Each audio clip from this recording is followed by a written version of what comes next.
بسم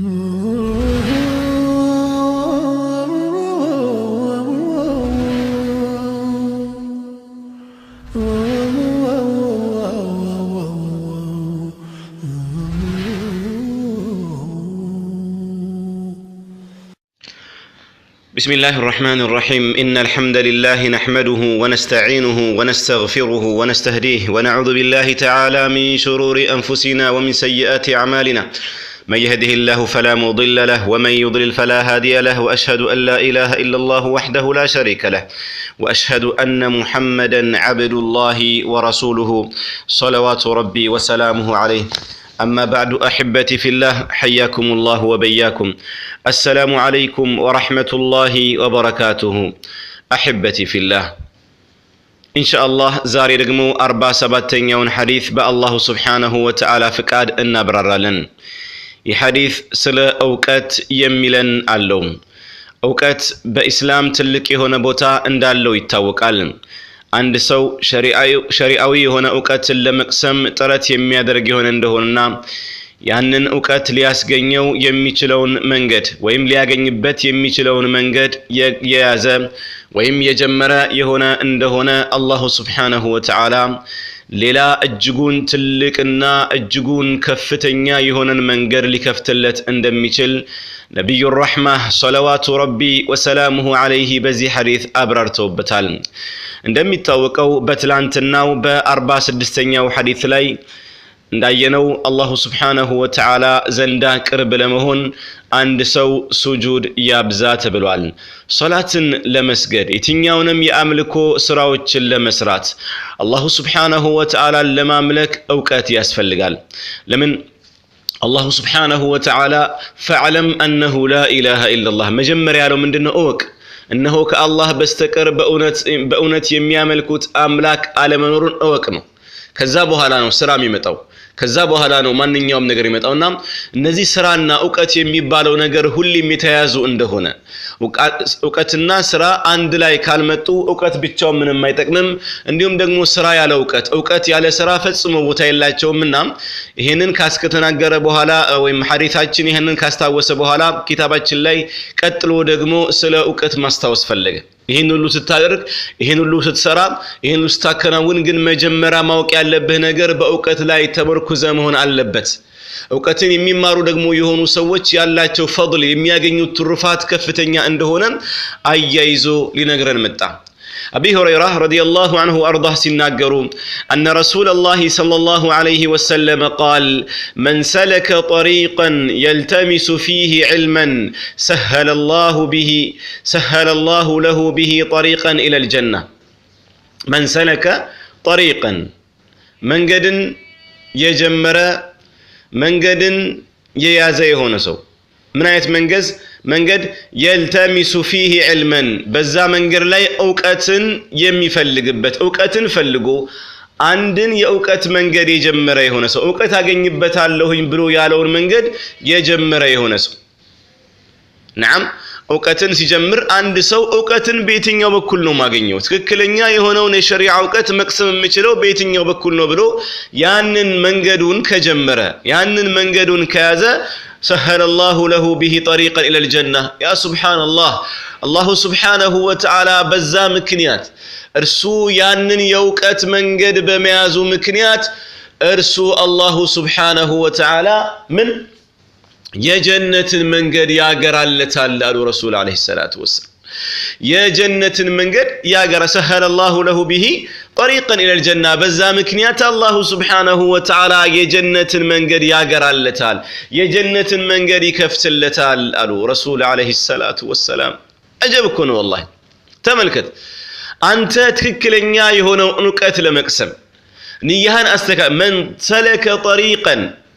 يلتمس فيه علما أوقات فلقوا ممارن فلقوا ያን ደግሞ ዕውቀት ሲፈልግ የአላሁ Subhanahu Wa Ta'ala ፊት ፈልጎ ነው ዛሬ ሰዎች በጣም በሚያስገርም መልኩ ዕውቀትን በተለያየ አይነት መልኩ ወይም ለተለያየ ገረድ ሲማሩት እናያለን አንዱ ሰዎች አዋቂ ነው እንዲሉት ፈልጎ የሚማር ሰው አለ ሰዎች አዋቂ ነው ያውቃል ቶሎ ነገሮችን ይገነዘባል ዓሊም ነው እንዲልት ፈልጎ የሚማር የሆነ እንደሆነ ይሄ ሰውዬ መጀመሪያ ነገ የውመል ቂያማ እሳት ከሚለኮስባቸው የአላህ ባሮች ይሆናል አላህ ይጠብቀን ወላሂ ረሱል አለይሂ ሰላቱ ወሰለም በአንድ ሐዲታቸው ነገ የውመል ቂያማ መጀመሪያ እሳት የሚለኮስባቸው የሆኑ ሰዎች ሶስት አይነት ናቸው አሉ አንደኛው ዕውቀት የያዘ ሰው ነው አዋቂ የሆነ ሰው ባወቀው ዕውቀት ምን አደረክበት ይባላል ተዓለምቱ العلم وعلمته እኔ ዕውቀትን እኮ ተምሬ ሰዎችን አስተማርኩበት ይላል አይደለም አንተ እኮ ዕውቀትን የቀሰምከው ዕውቀትን የሰበሰብከው የገበየኸው ሰዎች ዓሊም እንዲልህ ነው አዋቂ እንዲልህ ነው ይሄ ደግሞ በዱንያ ተብሏል خلاص አበቃ ደሞዝን አግኝተሃል ሰዎች ዘፍነውልሃል ሰዎች አውርተውልሃል ሰዎች አሞግሰውሃል ዛሬ ምን ፈለክ ምን ዳህን ወስደሃል እነሆ ዛሬ መቀመጫህ ምንድነው ነው እሳት ነው ተብሎ فألقي به في النار እሳት ውስጥ ይወረወራል ረሱል አለይሂ ሰላቱ ወሰለም መጀመሪያ የጀሃነም እሳት ይለኮስበታል ስለዚህ ዕውቀት ስንገበይ ዕውቀት ስንማር መሆን ያለበት አህበቲ ፊላህ የአላህን ፊት ፍለጋ ነው ወደ አላህ መቃረብ ነው ዒባዳ ነው ራሱን የቻለ ዕውቀትን ማግኘት አላህ Subhanahu Wa Ta'ala ዘንዳ ከአዋቂዎች መሆን ትልቅ የሆነ ቦታ አለው እነዚህ አዋቂዎች እኮ ከማያውቁ ሰዎች ጋር እኮ ፍጹም እንደማይገናኙ ነው አላህ የሚናገረው قل هل يستوي الذين يعلمون والذين لا يعلمون እንደው በላቸው እስኪ እነዛ የሚያውቁ የዕውቀት ባለቤቶችና የማያውቁ ሰዎች አንድ ናቸው እንዴ አይደሉም አዋቂዎች የበለጡ ናቸው ደረጃቸው ለዚህም ነው አላህ Subhanahu Wa Ta'ala ከባሮቹ ውስጥ እሱን የበለጠ የሚፈሩት እነዛ የዕውቀት ባለቤቶች እንደሆኑ የሚናገረው አላህ Subhanahu Wa Ta'ala የዕውቀት ባለቤቶች እንደዚሁ ዕውቀት ያላቸው የአላህን ማንነት የአላህን ብቸኛ ተመላኪነት የአላህን ኃያልነት የአላህን ጌትነት ጠንቅቀው የሚያውቁ የሆኑ ሰዎች ናቸው አላህ ዘንዳ ትልቅ ሰዎች ብሎ ማለት ለዚህም ሲባል አላህ ትልቅ የሆነ ሸረፍ ሰጥቷቸዋል شهد الله أنه لا إله إلا هو والملائكة وأولو العلم قائما بالقسط የዕውቀት ባለቤቶችም አላህ መላእክቶች የዕውቀት ባለቤቶችም እንደዚሁ ደግሞ ምን መሰከሩ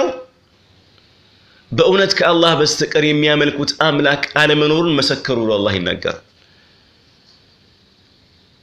የምስክርነትን ቦታ አላህ ሰጥቷቸዋል ከርሱ ከመላእክትና ወይም ከርሱና ከመላእክቶች ጎን ደግሞ አሰልፏቸዋል በምስክር ላይ ትልቅ ፈድል ነው ትልቅ ትሩፋት ነው والله ኢዘን ይሄንን ፈልገን ነው ይሄንን ደረጃ ፈልገን ነው ዕውቀት መቅሰም ያለብን እንጂ ሰዎች ዓሊም እንዲሉን መሆን የለበትም ዛሬ ሰዎች ዕውቀትን ሲማሩ አንዳንዱ በትክክል ዕውቀትን ፈልጎ ይመጣል አላውቅም ጃሂል ነኝ ማወቅ አለብኝ ብሎ ይመጣ ሰው አለ አንዱ ደግሞ ገና ምንም አልቀራም ገና ምንም አልተማረም ዜሮ ነው خلاص ያኒ ዜሮ ነው ግን ሲመጣ እኔ እኮ አዋቂ ነኝ ብሎ ነው ይመጣው ሊማር ሲመጣ ከዛ በኋላ ኡስታዙ ጋር ይቀመጣል ኡስታዙ የሚናገረውን ነገር ባጠቃላይ ሲኮንን ይውላል ማለት ምን ይላል የማያውቀው እኮ ነው ዝም ብሎ ዜሮ ነው ለራሱ ያ ጀማዓ ዕውቀት ስንማር እኛ እንደማናውቅ ሆነን ነው መቀመጥ ያለብን والله የፈለገ ብንቀራ የፈለገ ብናውቅ የሚያስተምረው ሰው ጋር ስንቀርብ ልክ እንደማያውቅ ሰው ሆነን መቅረብ አለብን የዛን ጊዜ መማር እንችላለን የዛ ጊዜ ማወቅ እንችላለን ሀገር ያጠፋው ይሄ ነው ዛሬ ኡማውን የበታተነው እኮ ይሄ ነው والله የኡማውን አንድነት ብትንትን ያደረገው የማያውቁ ሰዎች ዲን ውስጥ ገብተው ልክ እንደሚያውቅ ሰው ሲጨማለቁ ሰዎችም ቦታ ሲሰጧቸው ነው እኮ ይትልቅ የተፈጠረው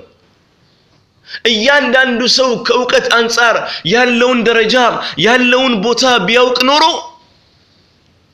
በመሐከራችን ይህን ያህል የከፋ ልዩነት ባልተፈጠረ ነበር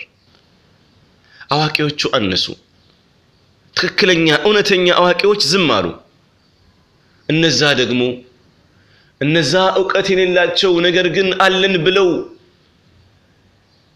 ራሳቸውን የኮፈሱ የሆኑ ሰዎች ግን ይሄን አጋጣሚ ተጠቀሙና ራሳቸውን ዓሊሞች አድርገው አስቀምጡ በቃ ሰዎች ፈትዋ ሲጠይቁ እነሱ ነው የሚጠይቁት የነሱ ሞዴሎች እነሱ ናቸው ታዲያ የዚህን ጊዜ ኡማው ዘንዳ እንዴት ልዩነት አይብዛ እንዴት የኡማው አንድነት አይድከም والله እንደዚህ ከመሆን እንጥንቃ አህበቲ ፊላህ እኛ አቅማችንን አውቀን መቀመጥ ነው ዝም ብለን ፈትዋ መስጠት ሁክም መስጠት መጣደፍ መቸኮል የለብንም አህበቲ ፊላህ ኢذن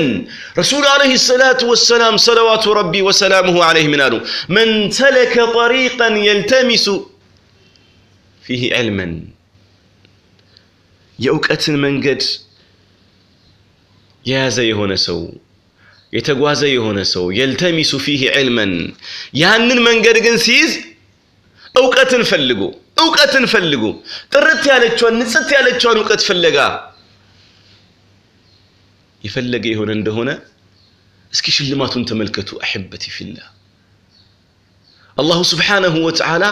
የእውቀት መንገድን በመያዝህ ምን እንደሚከፍትልህ እስኪ ተመልከት እስኪ ስማ ሱብሃንአላህ አጂብ እኮ ነው والله سهل الله له الله ያገራለታል ምን የጀነትን ጎዳና የጀነትን መንገድ ያገራለታል ያቀልለታል ያመላክተዋል ከዚህ በላይ ሽልማት አለ እንዴ አህበቲ ፊላህ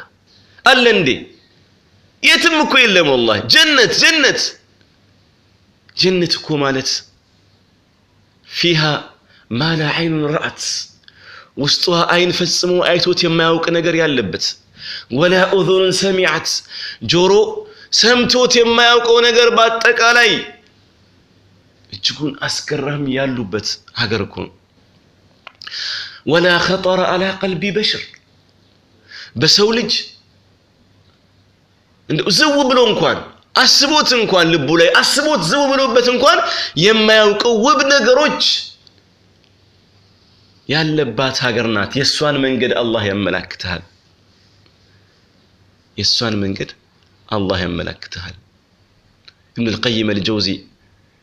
رحمة الله عليه ስለ ጀነት መናገር አቅቷቸው በሁለት የግጥም ቤት ሲያስቀምጡ ምንድን ነበር ያሉት هي الجنة التي طابت وطاب نعيمها فنعيمها باق وليس بفاني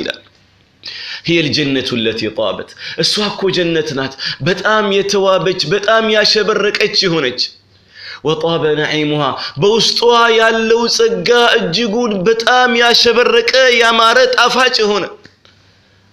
فنعيمها باق بوسطها ደግሞ ያለው ጸጋ የሚጠፋ አይደለም እንግዲያውሳ ዘውታሪ ነው ባቂ ነው እስከ መጨረሻው ድረስ وليس بفاني ፈጽሞ የሚጠፋ አይደለም ብለው ይናገራሉ ይሄንን የጀነት መንገድ ነው አላሁ Subhanahu Wa Ta'ala ለዛ ሰውዬ የእውቀትን መንገድ በመጀመሩ የአላህን ፊት ፈልጎ ኢኽላስ ትክክለኛ ከሆኑ ዓሊሞች ሸሪዓዊ የሆነ ዕውቀትን ፈልጎ ያንን የጀመረ የሆነ እንደሆነ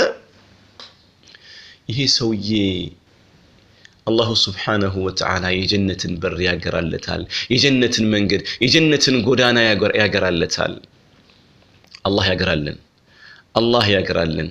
ዛሬ የአላህን ፊት ፈልገው የሚማሩ ሰዎች ቁጥራቸው እጅጉን አንሷል ዛሬ ብዙ ሰዎች የሚማሩት ዑለማዎች ዘንዳ ሊከራከሩበት ሰዎች ዘንዳ አዋቂዎች እንዲባሉበት ሆኗል ነስአሉላህ السلامة والعافية ለዚህም ነበር ብዙዎች የቀደምት ሰለፎች ይላሉ طلبنا العلم لغير الله فأبى أن يكون إلا لله ይላሉ ዕውቀትን ከአላህ ውጪ ላለ ኃይል ብለን ፈለግነው አሉ لغير الله ያለ ኢኽላስ ፈለግነው አሉ ሰዎች እንዲያሞግሱን ሰዎችን ውዴታ ፈልገን ወይም እንደሞ ሌሎች ነገሮች ፈለግነው ዕውቀትን فأبى أن يكون إلا لله ነገር ግን ዕውቀት ለአላህ ተብሎ ካልሆነ በስተቀር አልሆነም ማለት ይላሉ በቃ خلاص ዕውቀትን መቅሰም አልቻለም ሊረጋ አልቻለም አሉ ለአላህ ብለው የተማሩ ጊዜስ ዕውቀት ረጋልን ብለው ይናገራሉ نعم الله سبحانه وتعالى የሰው ልጆችን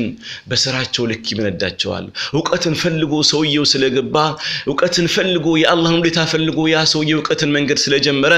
እርሱ الله سبحانه وتعالى የጀነትን በር አገራለት نعم ስለዚህ احبتي في الله የጀነትን በር የጀነትን መንገድ የምንፈልግ ሰዎች لابد من الاسراع في ادراك العلم ዕውቀትን ለመፈለግ መጣደፍ መቻኮል አለብን በመጣር ጊዜ በመስጠት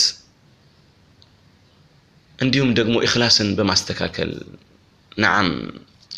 ማወቅ ያለብን ደግሞ ነገሮች ሁሉ በአላሁ Subhanahu Wa Ta'ala እጅ ናቸው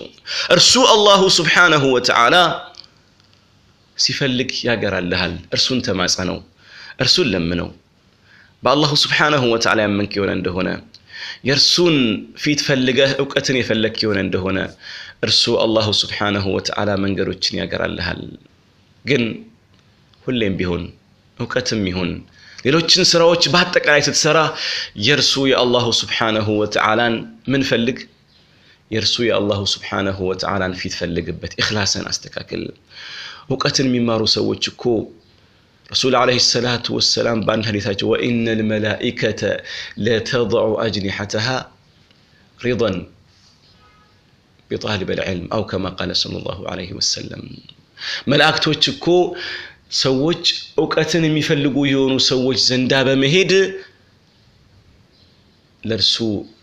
እርሱን ከላይ ሆነው በክንፎቻቸው ያካበቡታል አሉ ክንፎቻቸውን ዘርግተው ለሱ ሸረፍ ለርሱ ክብር ለርሱ ልቅና ሲባል ይሸፍኑታል አሉ ዕውቀትን ዛሬ ካልገበየነው መች ልንገበየነው አህበቲ ፊላህ ወጣት ይያለን ለዚህ ነበር ኢማሙ ሻፊዒ ረህመቱላሂ ዐለይሂ ይላሉ من فاته العلم وقت شبابه فكبر عليه أربعا لوفاته ይላሉ ምን ማለት ነው በወጣትነቱ ዕውቀትን መጎብኘት ዕውቀትን መገብየት ያልቻለና ያለፈበት የሆነ ሰው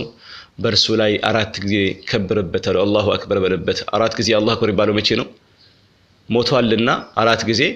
ተክቢር አድርግበት እንግዲህ የሰውዬ ሞቷል ሰላህ ጀናዛ ነው አራት ጊዜ ተክቢር ይደረጋል አረላ ህበቲ ፊላህ ልክ እንደዛ ይላሉ ኢማሙ ሻፊዒ ዕውቀትን ዛሬውኑ መገብየት ልንጀምር ይገባል ዕውቀትን አንናቅ ባገኘነው አጋጣሚ በተለይ ዛሬ ነገሮች ገርተዋል ሁሉ ነገር ገርተዋል በየእጆቻችን ላይ ገብቷል ዕውቀት ከኛ የሚጠበቀው ማዳመጥ ከኛ የሚጠበቀው ማንበብ ብቻ ነው ምንም ሁጃ የለንም አህበቲ ፊላህ ዕውቀት ጥቅሙ እጅጉን የጎላ ነው ማህይምነት እጅጉን ትልቅ የሆነ ነውር ነው الجهل عار ثم عار ثم عار لا يرضى به الا حمار ያለው አንድ ሰው ጅህልና ድንቁርና ማህይምነት እኮ ምንድነው አሉ ነውር ነው አሉ አህያ እንጂ አላህ ይጠብቀን ሁላችንን ሌላ ሰው ወይም ደግሞ ሌላ አካል ጅህልናን ድንቁርናን ማህይምነትን አይወድም ብለው ይናገራሉ ምን ያህል ዕውቀት ሰዎች ቦታ መስጠት እንዳለባቸው ለማጓጓት ሲናገሩ ነው እንግዲህ ኢዘን አህበቲ ፊላህ ዕውቀትን እንጎብኝ ዕውቀትን እንገቢ ዕውቀትን እንቅሰም እንማር አንገታችን ንድፋ ኩራት የሚባል ነገር ዕውቀትን ከመማር ከመቅሰም ይከለክላል ፈጽሞ አንኩራ አህበቲ ፊላህ هذا والله أعلم وصلى الله وسلم على نبينا محمد وعلى آله وصحبه وسلم والسلام عليكم ورحمة الله وبركاته